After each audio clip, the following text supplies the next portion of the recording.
Kamusta? Magandang araw! Nandito na naman tayo upang mag-aral ng math.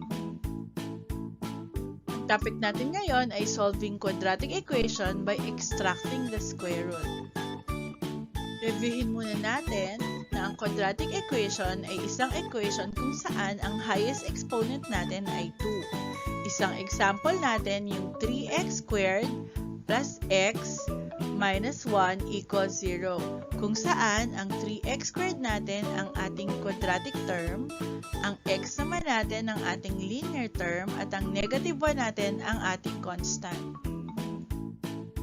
Ang quadratic equation ay maaaring masimplify sa form na x squared equals k.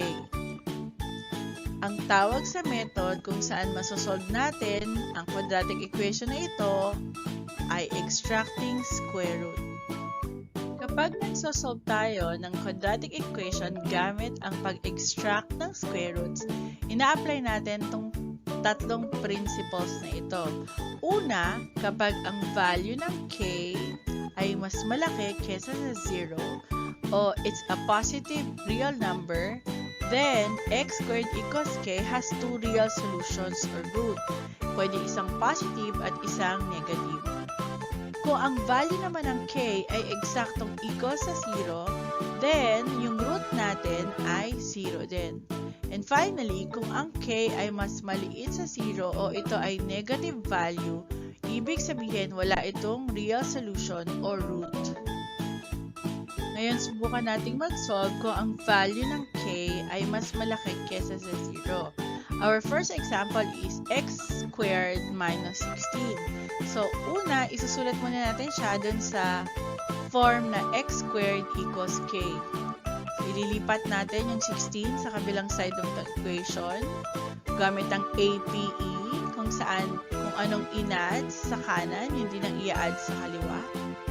Then, we have x squared equals 16. So, dahil meron tayong x squared equals 16, para mas-simplify natin to, yung squared na exponent ng x ay magiging square root sa kabilang side ng equation. It will become x equals square root of 16. At ang square root of 16 ay may dalawang roots. Pwede itong maging positive or negative 4. Ibig sabihin, kapag minultiply nyo yung dalawang positive 4, 4 times 4, ang sagot niya ay 16 pa rin. Or kapag minultiply naman natin yung dalawang negative 4, ang sagot niya ay 16 pa rin. Another example is x squared minus 81 equals 0. Ganun din, i-apply natin yung addition property of equality, kung saan anong in-add sa kanan, yun din ang i-add sa kaliwa. And then we bring down x squared equals 81. So again, para ma-simplify yung x, yung exponent na 2 ay magiging square root sa kabilang side ng equation. Thus, we have x equals square root of 81. At ang square root of 81 ay positive or negative 9. Kapag naman ang value ng k ay equal sa 0, meron lang isang real solution or root, and that is also 0. So, say for instance, x squared is equal to 0, kahit na i-simplify natin yung x, kung saan magiging x equals square root of 0, 0 pa rin ang ating sagot. Tandaan that the square root of 0 is also 0. So, finally, let's try kung anong sagot kapag k is less than 0 or negative value siya. Dito, sinasabi na walang real solution kapag ang value ng k ay negative. Let's have an example. So, if we have x squared is equal to negative 4, kahit na i-simplify natin ito, which means x is equal to the square root of negative 4, wala pa rin siyang real roots kasi walang real roots for a negative number. To prove, pag minultiply natin ang negative 2 times negative 2, ang sagot pa rin natin ay positive 4. Pag minultiply natin ng positive 2 at positive 2, ang sagot pa rin natin ay positive 4. Again, tandaan natin that there is no real square root for a negative number. Let's have some examples. Ang una nating example is m squared is equal to 49. So, to simplify this, m is equal to the square root of 49. dito, makikita natin na meron siyang dalawang roots which is positive 7 and negative 7. Another example is 35 plus m squared equals negative 14.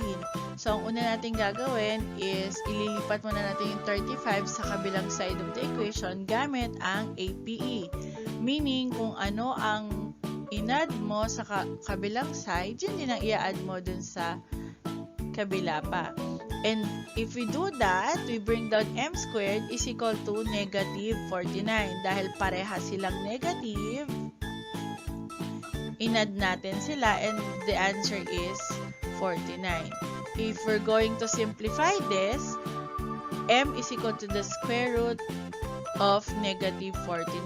At sinabi nga sa diniscuss natin kanina na kapag ang value ng k ay less than 0, wala itong real root.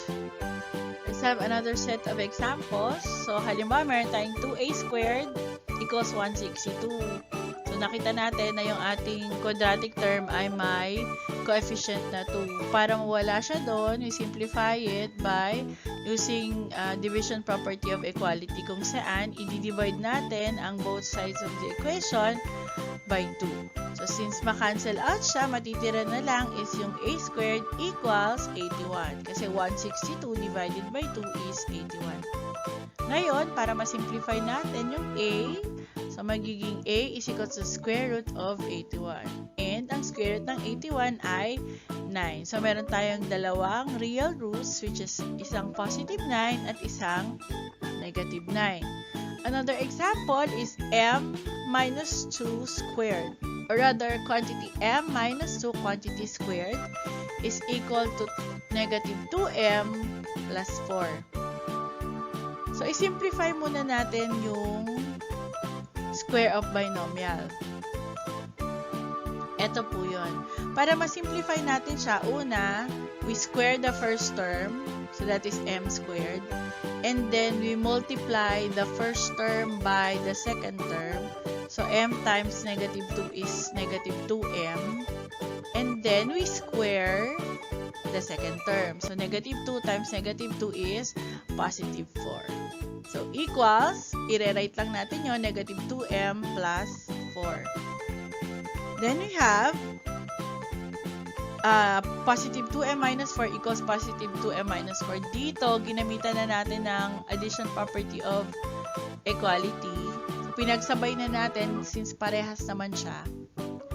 Kung ano ang in-add sa kabilang side of the equation, yun din ang i-add sa kabila pa.